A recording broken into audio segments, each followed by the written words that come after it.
قل هذه سبيلي أدعو إلى الله.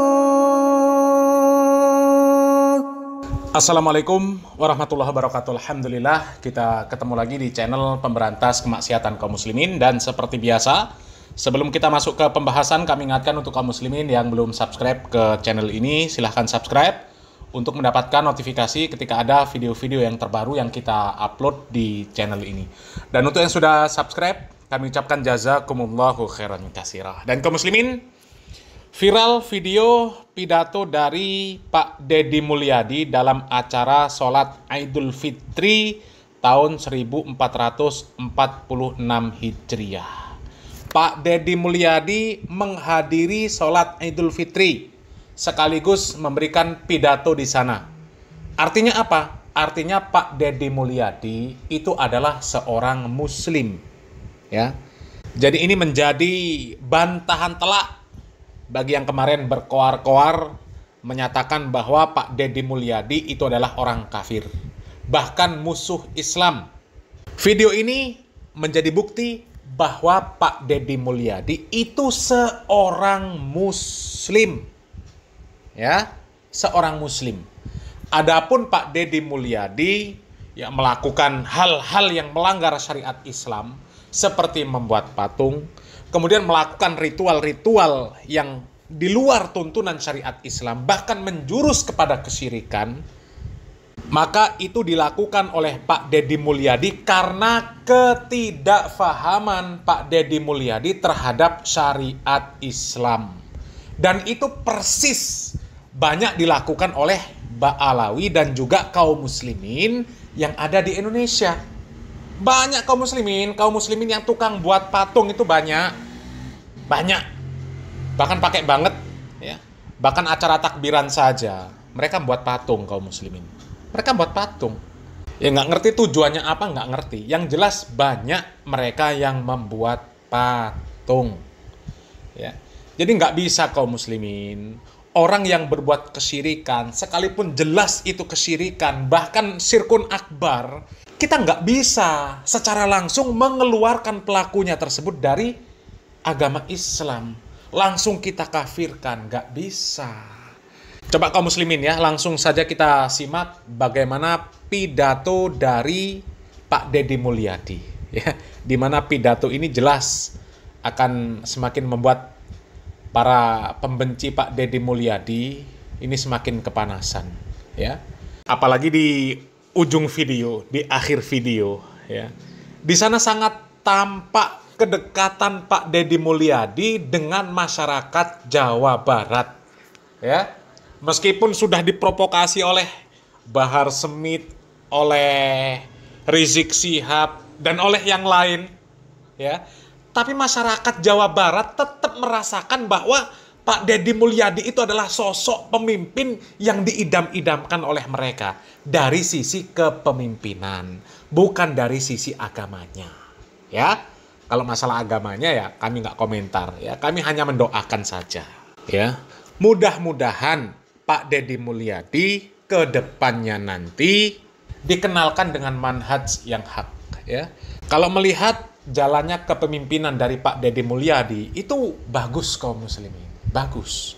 Kepemimpinannya baik, ya. Pelayanannya terhadap masyarakat baik. Akan tetapi ya yang disayangkan adalah agama dari Pak Deddy Mulyadi ini kurang baik karena ketidakfahaman beliau terhadap syariat Islam. Tapi kita mendoakan kaum muslimin, mendoakan supaya beliau mengenal syariat Islam yang hak. Ya. Yang benar kita katakan benar, yang salah kita katakan salah, ya. Kita langsung saja simak pidato dari Pak Deddy Mulyadi, ya. Semoga bermanfaat. Barakallahu fikum. Wassalamualaikum warahmatullahi wabarakatuh. Assalamualaikum warahmatullahi wabarakatuh. Alhamdulillah wa syukurillah wa nikmatillah. La haula wa la quwata illa billah. Allahumma sholli ala sayyidina Muhammad wa ala ali sayyidina Muhammad. Hadirin sidang Idul Fitri yang berbahagia, baik yang ada di halaman Gedung Sate Provinsi Jawa Barat yang disebutnya Gazebo, maupun di seluruh Provinsi Jawa Barat yang terhampar di masjid-masjid, di tajuk-tajuk, di musola-musola, di halaman-halaman kantor alun-alun kabupaten kota, di halaman kantor alun-alun kecamatan, dan di halaman kantor alun-alun desa dan kelurahan di seluruh provinsi Jawa Barat. Pada hari ini kita bersama-sama akan bersujud dan bersimpuh dari bahan Allah Subhanahu wa Ta'ala untuk menyempurnakan rangkaian perjalanan ritual dan spiritual kita, bahwa kita adalah makhluk yang berkesadaran sebagai manusia yang memiliki hubungan emosional dan spiritual dengan Allah, berkesadaran sebagai manusia yang memiliki hubungan dan emosional dengan alam sebagai rangkaian zat keperciptaannya, dan kesadaran kita yang memiliki hubungan emosional dan spiritual dengan seluruh lapisan tetangga, sahabat, saudara, handai taulan, orang tua dan keluarga. Seluruh kesadaran itu merupakan aspek historikal dan wujud pribadi kita, bahwa manusia sesungguhnya mengalami perjalanan panjang yang tidak pernah berhenti. Dalam kata orang Sunda, baik alam bihari, alam kiwari, dan alam boisu. Alam bihari, para kiai menyebutnya alam roh. Alam kiwari adalah alam dunia, dan alam boisu adalah alam akhir. Seluruh rangkaian itu merupakan circle yang tidak pernah berhenti. Seluruh circle itu memiliki dua kualifikasi. Yang pertama adalah kebersihan hati, yang kedua adalah keluhuran budi.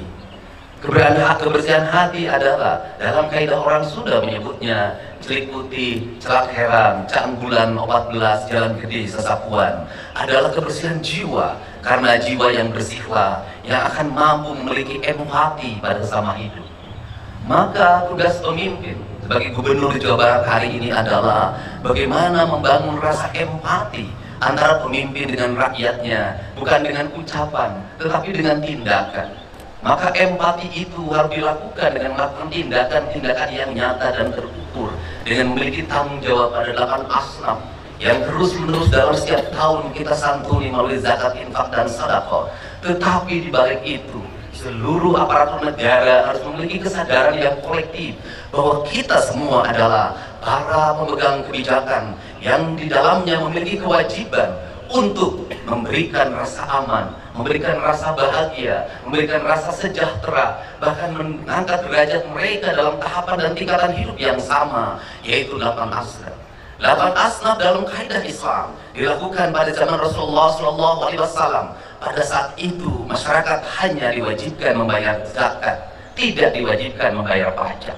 Sedangkan kita pada hari ini, para penyelenggara negara, baik eksekutif maupun legislatif, memegang kapasitas melakukan pengelolaan terhadap anggaran belanja dan pembangunan negara atau APBN, APBD, anggaran belanja dan pembangunan daerah Provinsi Jawa Barat. Yang paling mendasar adalah bagaimana anggaran itu terdistribusi untuk mewujudkan rasa adil pada 8 asnaf itu.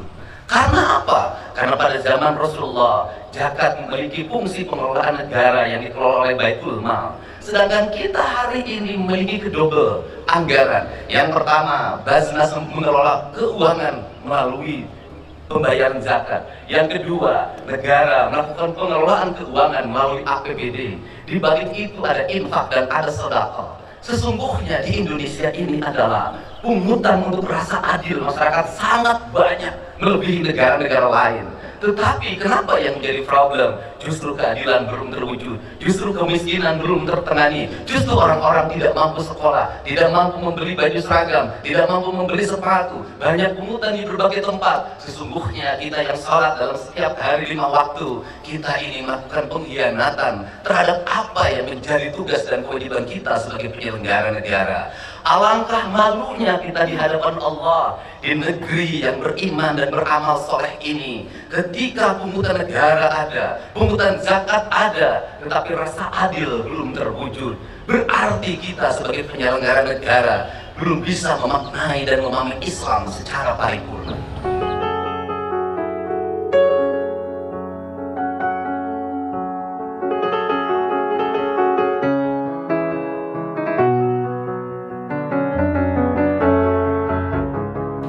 Untuk itu, kami sampaikan bahwa pemerintah Provinsi Jawa Barat menyampaikan permohonan maaf yang sebesar-besarnya Karena sebagai penyelenggara negara, pengelola keuangan daerah, kami belum bisa mewujudkan seluruh apa yang menjadi cita-cita dasar proklamasi, menjadi cita-cita dasar keislaman kita. Dan kami dalam setiap detik, setiap menit, setiap jam, setiap hari, setiap minggu, setiap bulan, dan setiap tahun hanya bisa mempertanggungjawabkan secara administratif, secara yuridis, tetapi kami tidak bisa mempertanggungjawabkan secara paripurna. Kaidah Islam mengajarkan tidak dibedakan antara dunia dan akhirat. Dunia dan akhirat itu satu kesatuan.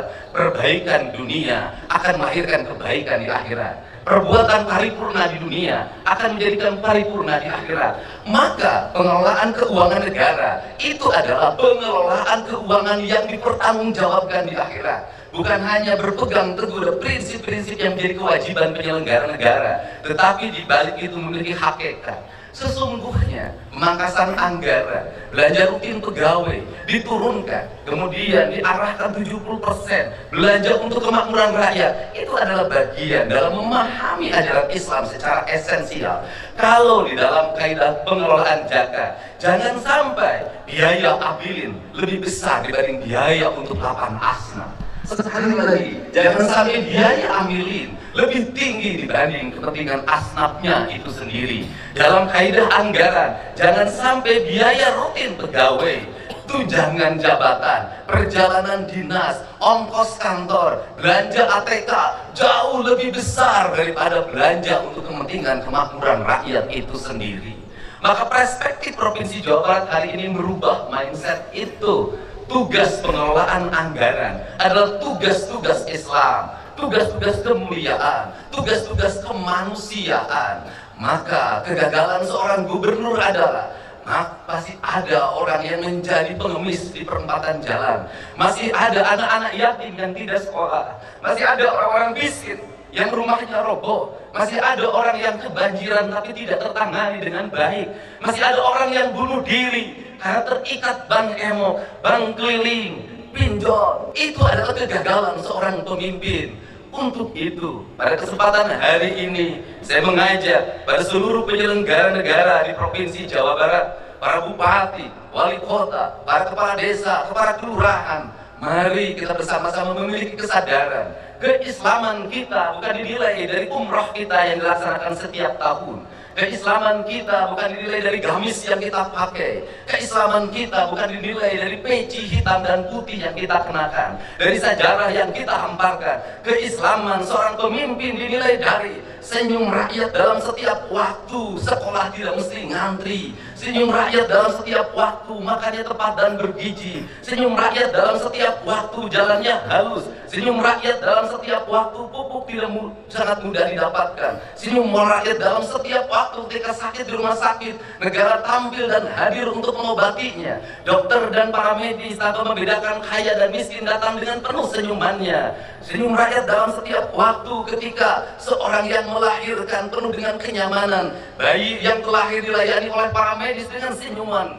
Maka adalah kehinaan bagi seorang pemimpin apabila di Jawa Barat masih ada orang yang meninggal, mayatnya tak bisa pulang, ditahan di rumah sakit karena belum bisa bayar atau BPJS yang nunggak. Bayinya ditahan di rumah sakit karena belum bisa bayar atau BPJS yang nunggak. Anak-anak tidak bisa sekolah, orang-orang miskin makan hanya dengan garam, rumah roboh atau bocor, sedangkan negara abai dalam fasilitas yang digunakan hanya untuk kepentingan pribadi, keluarga dan golongannya. Untuk itu, marilah kita jadikan kesadaran 1 Syawal 1446 Hijriah ini adalah sebuah kesadaran kolektif, kesadaran ritual dan spiritual kita sudah sangat tinggi. Pejabat umroh ngantri, orang-orang kaya umroh ngantri, masjid-masjid Jumat penuh, mimbar-mimbar penuh, ceramah-ceramah dalam setiap waktu. Itu baik, tetapi lebih baik secara substansial adalah dana-dana yang kita miliki digunakan untuk menangani orang-orang fakir, orang-orang miskin, kaum mustadaifin, kaum du'afa, orang-orang fafa, orang-orang yang merintih dalam setiap waktu meminta pertolongan tapi abai orang untuk menolongnya. Kesadaran itulah yang diperlukan oleh negeri hari ini. Maka jihad kita para pemimpin hari ini adalah jihad menahan hawa nafsu kita, untuk menyerap anggaran untuk kepentingan kita. Kemudian kita mengorbankan diri kita, emosi kita, keinginan kita untuk membelanjakannya untuk kepentingan masyarakat yang lebih luas, agar kita kembali pada kesadaran Undang-Undang Dasar 1945, agar kita kembali pada kesadaran keislaman kita. Maka terakhir, andai kata di sebelah kanan kita ada bangunan yang dibangun dengan angka 60 juta gulden, dengan tingkatan 6 ke atas dalam bentuk tusuk sate, dilakukan oleh pemerintah kolonial Belanda, oleh POC, yang hidupnya hanya dari perkebunan teh, perkebunan karet, perkebunan kina.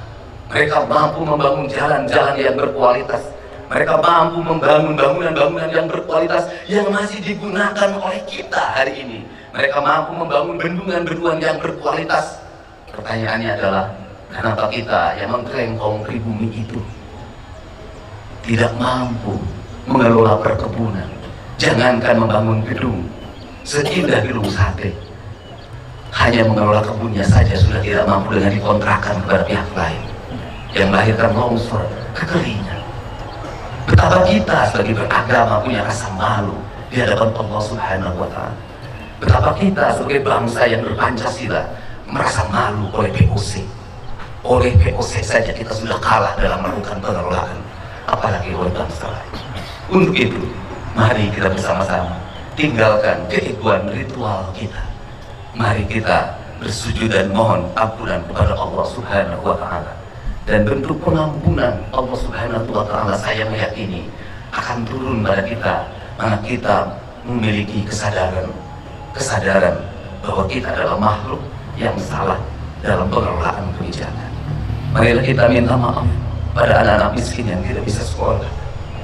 Marilah kita minta maaf pada orang-orang miskin yang mereka masih tak sanggup makan sebaik makannya kita. Marilah kita minta maaf pada orang-orang fakir yang harus dia mencuri hanya untuk kebutuhan melahirkan keluarganya. Marilah kita minta maaf pada mereka, tinggalkan keangkuhan dan kesombongan kita. Semoga 1 Syawal 1446 Hijriah ini menjadi tahun kesadaran kita bahwa kita telah salah menjadi penyelenggara negara, dan kita akan merubah seluruh kebijakan-kebijakan itu. Dan saya menyampaikan permohonan maaf pada seluruh masyarakat Provinsi Jawa Barat apabila penyelenggaraan pemerintahan belum sesuai dengan apa yang diharapkan, apabila lama layanan rumah sakit belum sebaik yang diharapkan, apabila layanan pendidikan belum sebaik yang diharapkan, apabila layanan kesejahteraan publik belum sebaik yang diharapkan. Semoga kesadaran itu menjadi kesadaran emosional, kesadaran spiritual, kesadaran moral, emosional, dan spiritual. Dalam istilah orang Sunda disebutnya budi pekerti. Semoga kita masuk dalam kaidah yang tidak lagi jenis secara intelektual, tetapi kita menjadi kaidahnya adalah kaidah orang yang paripurna secara budi pekerti. Wallahu muwaffiq ila aqwamit thoriq. Assalamualaikum warahmatullahi wabarakatuh. Sampurasun.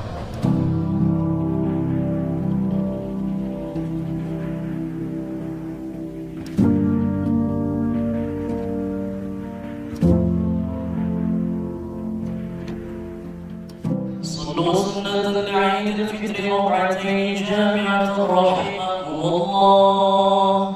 الصلاة لا إله إلا الله.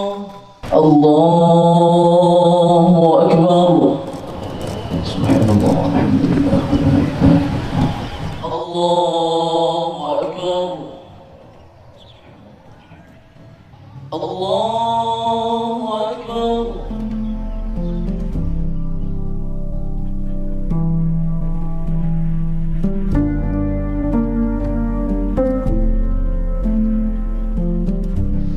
الله أكبر.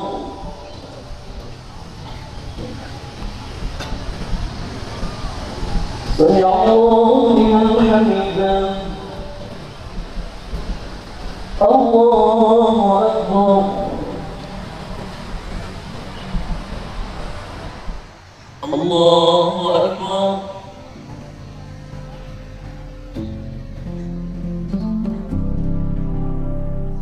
السلام عليكم ورحمة الله.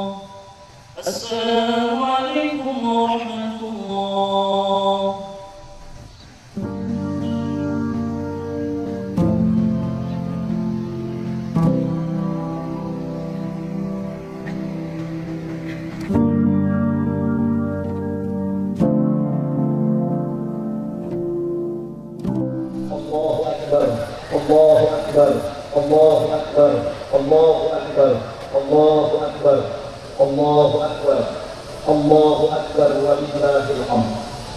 الحمد لله الذي جعل اليوم عيدا للمسلمين.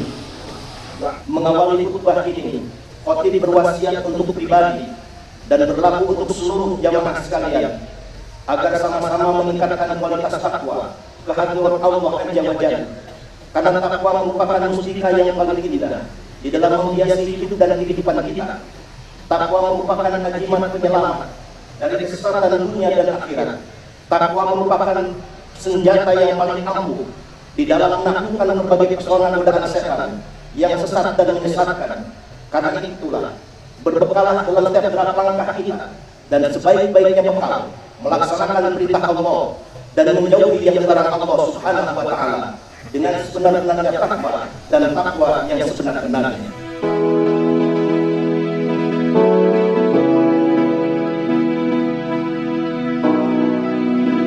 Rabbana la tuzigh qulubana ba'da idh hadaytana wa hab lana min ladunka rahmatan innaka antal wahhab. Rabbana zalamna anfusana wa idza lam taghfir lana wa tarhamna lanakunanna minal khasirin. Allahumma ighfir lil mu'minina wal mu'minat wal muslimina wal muslimat al ahya'i minhum wal amwat. Rabbana atina fid dunya hasanah wa fil akhirati hasanah wa qina adzabannar. Walhamdulillahi rabbil alamin.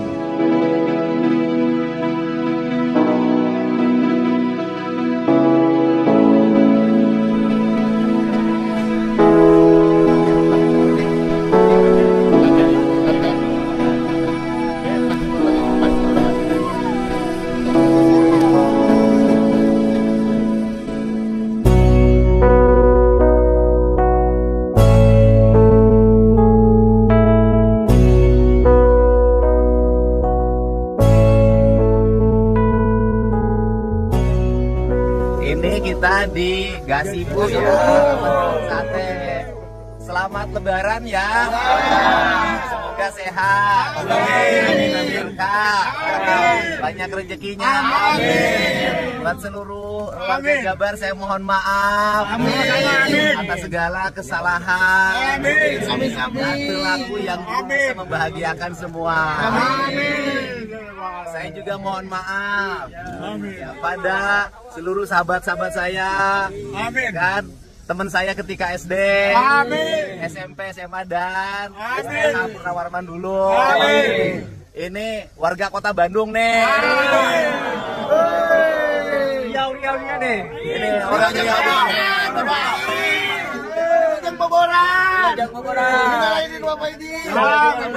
Kamu juga minta maaf dong sama wanita yang pernah kau sakiti. Minta maaf ya. Kau pacari tapi tidak kau kawin. Pokoknya semuanya ya. Seluruh mantan-mantanku saya mohon maaf. Ya maksudnya ya kan mantan warga, mantan tetangga, ya kan mantan teman. Semuanya Lebaran terindah hari ini.